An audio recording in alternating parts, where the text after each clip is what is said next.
Salut mes étudiants, aujourd'hui on va commencer le chapitre 5. C'est parmi les chapitres qui discutent les fonctions vitales chez les êtres vivants.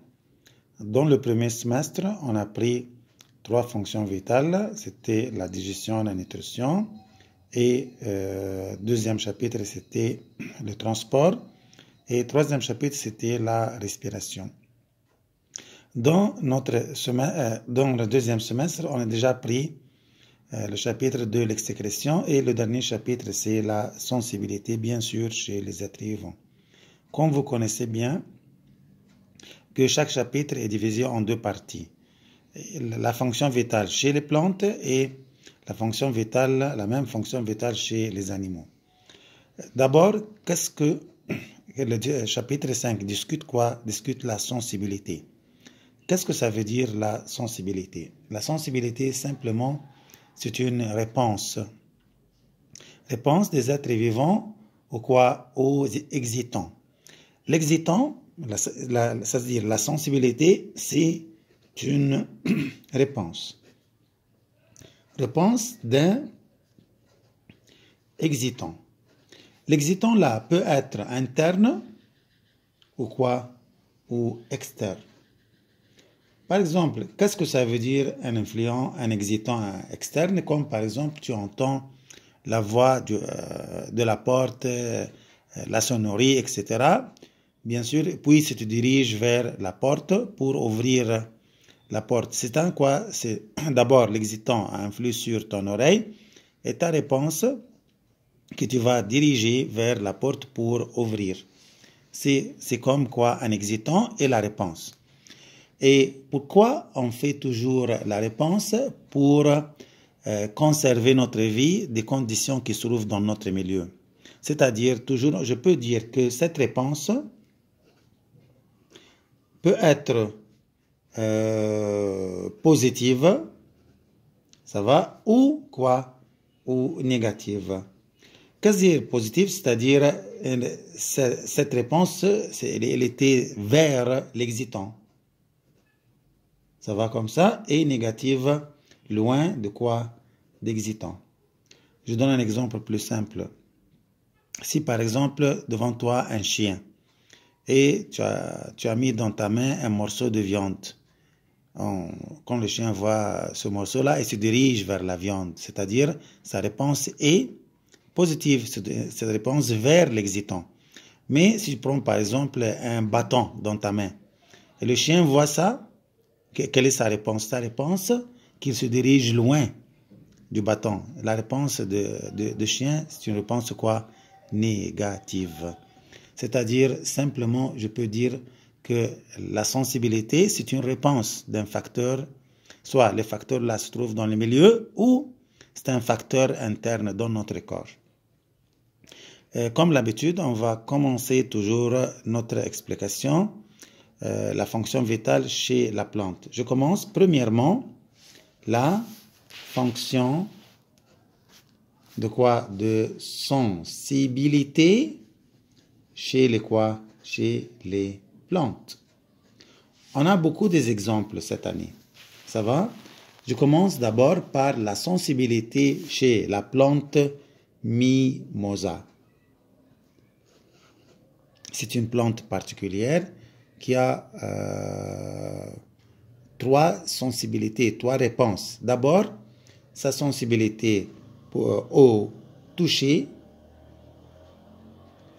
ça va, encore à l'obscurité, encore à quoi?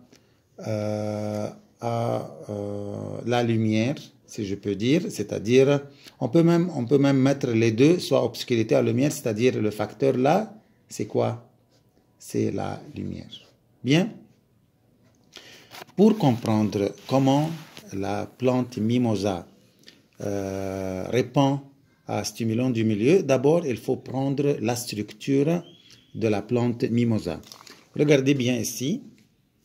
Ça, c'est la structure de la feuille du mimosa.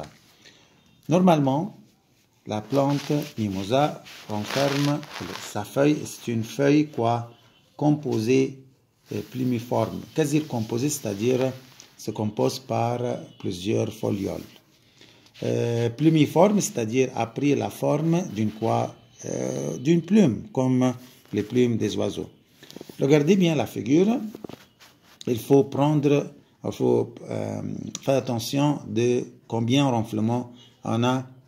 Renflement primaire, on a des renflements secondaires, encore on a des renflements de base des folioles. D'abord, simplement, quelle est la plante normale? De quoi se compose? Regardez bien. Ça, c'est la branche. Puis, on a un renflement.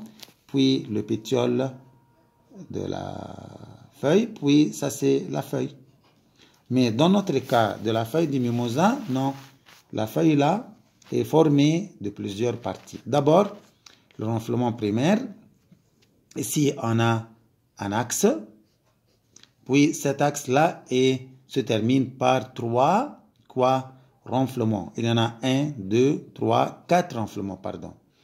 Et chaque renflement secondaire se termine par 4 renflements. Et chaque renflement, d'où sa base, sort des folioles. Et les folioles, comme vous voyez, sont des folioles appliquées, c'est-à-dire que chaque foliole est en face de l'autre. Bien. Et le renflement joue le rôle des articulations. D'abord, comment, par exemple, la feuille de mimosa répond à un stimulant? Pour prendre, par exemple, le renflement, là, on va trouver qu'il est formé de 2 couches de cellules. Couche des cellules qui se trouvent à la face supérieure et autre couche se trouve à la face inférieure. Quelles sont les cellules les plus sensibles au toucher ou même à l'obscurité, même à la lumière? Bien sûr, ce sont les cellules qui se trouvent à la face inférieure.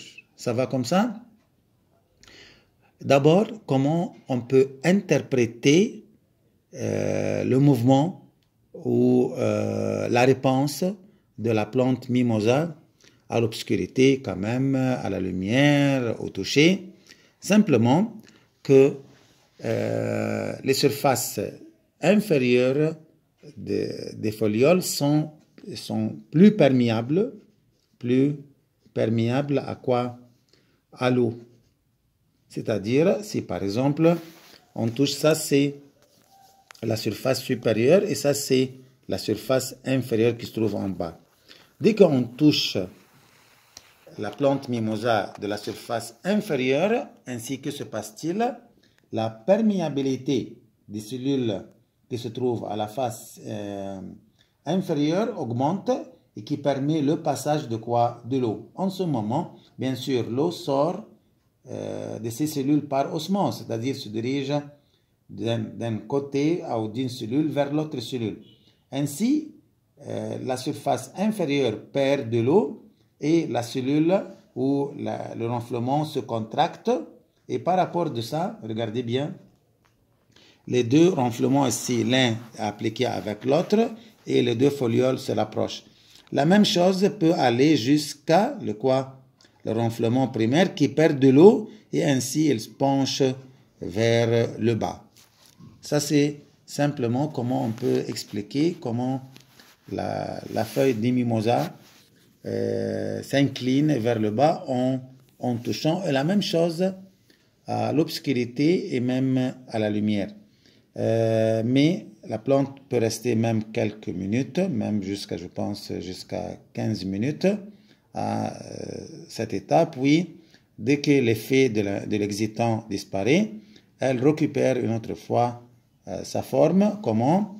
Elle commence à laisser passer de l'eau, et l'eau ensuite passe de renflement primaire, puis vers le renflement secondaire et jusqu'à renflement de base des folioles, et ces renflements se gonflent avec de l'eau et les folioles s'éloignent les unes des autres. C'est la même chose à l'obscurité et même à l'absence, à la lumière.